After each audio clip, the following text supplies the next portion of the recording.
नमस्कार विद्यार्थी मित्रांनो, मी डॉक्टर संजय पकार, सहयोगी प्राध्यापक भूगोल विभाग.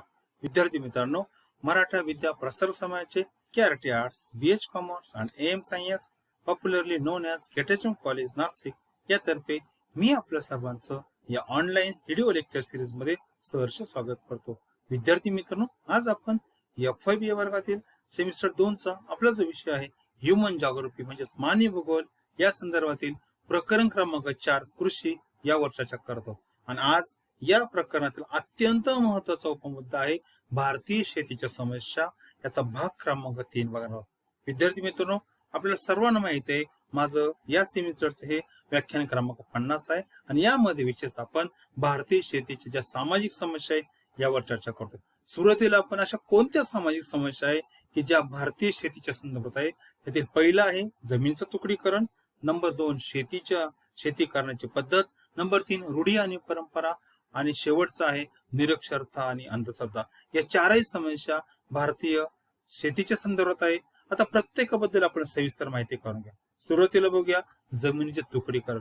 विद्यार्थी मित्रांनो, आपल्याला सर्वांना माहिती आहे भारतामध्ये शेती ही एक वैयक्तिक मालमत्ता समजली जाते आणि शेती ही प्रत्येक कुटुंबामध्ये वारस हक्कानुसार प्रत्येक नवीन पिढीमध्ये विभागली जाते. याचा परिणाम काय होतो की भारतामध्ये शेतीचं क्षेत्र प्रत्येक पिढी बरोबर त्या ठिकाणी कमी कमी होत जात आहे. आणि याचा परिणाम काय होतोय, एकंदरीत भारतामध्ये जी शेतधारणा जी आहे, प्रत्येकाच्या वाट्याला येणारी जमीन आहे, सरासरी तिचा आकार कमी होतोय, क्षेत्र लहान होतोय.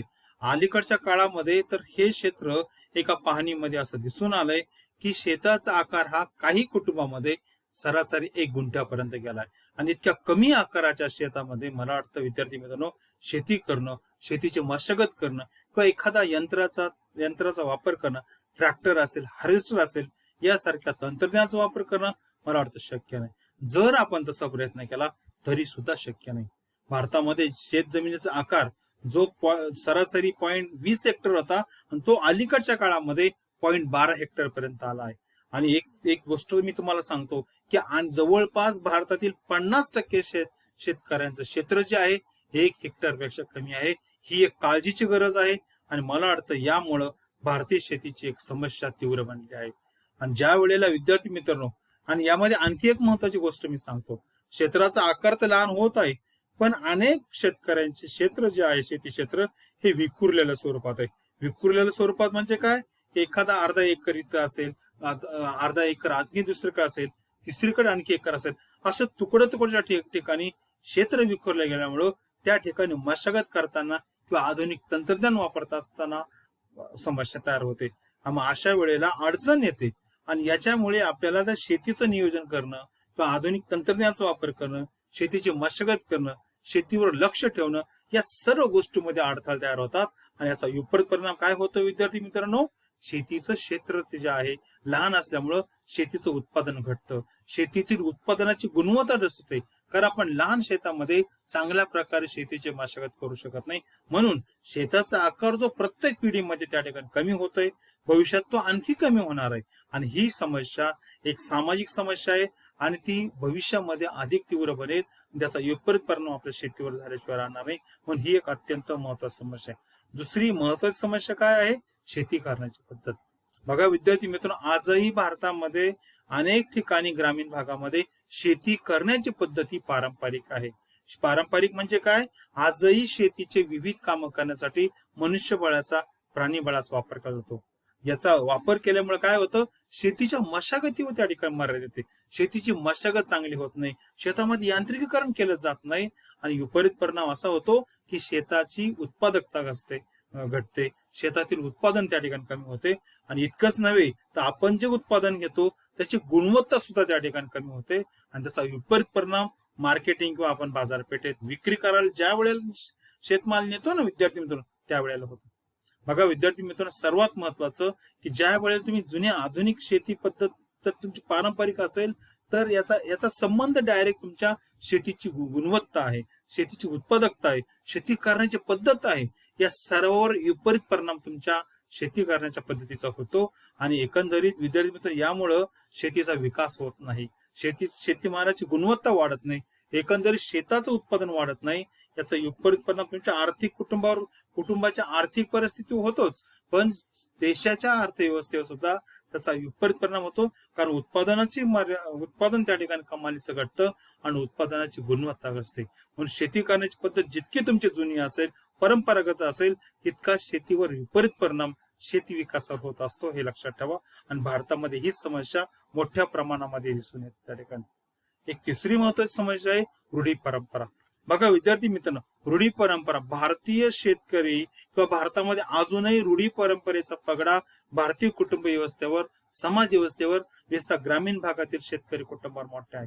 याचा परिणाम काय होतो? डायरेक्टली और इनडायरेक्टली शेती करण्याची जी पद्धत आहे किंवा शेतीचं नियोजन जे आहे त्या स्तरावर होत. एक साधं उदाहरण सांगतो मित्रांनो, आजही ग्रामीण भागामध्ये शेतीमध्ये बी पेरताना, पीक लावताना मुहूर्त बघितला जातो. इतकंच नव्हे तर पीक काढताना सुद्धा मुहूर्त त्या ठिकाणी बघितला जातो. मग अशा वेळेला काय होतं, एखाद्या वेळेला अनुकूल परिस्थिती असूनही तो फक्त मुहूर्त नसल्यामुळं बी पेरणी करत नाही, पिकाची कापणी करत नाही, आणि अनुकूल परिस्थिती निघून गेल्यावर प्रतिकूल परिस्थितीमध्ये जर त्याने शेतीचा मुहूर्त काढला असेल तर त्यावेळेला ते कार्य करतो. मग एकंदरीत ते कार्य त्याचं त्या ठिकाणी हवामानाच्या अनुकूलतेनुसार किंवा निसर्गानुसार नसतं. आणि विपरीत परिणाम असा होतो की शेतीची जर तुम्ही पेरणी उशिरा केली असेल किंवा कापणी उशिरा केली असेल तर साहजिकच त्या ठिकाणी शेतीच्या विकासावर त्याचा परिणाम होतो.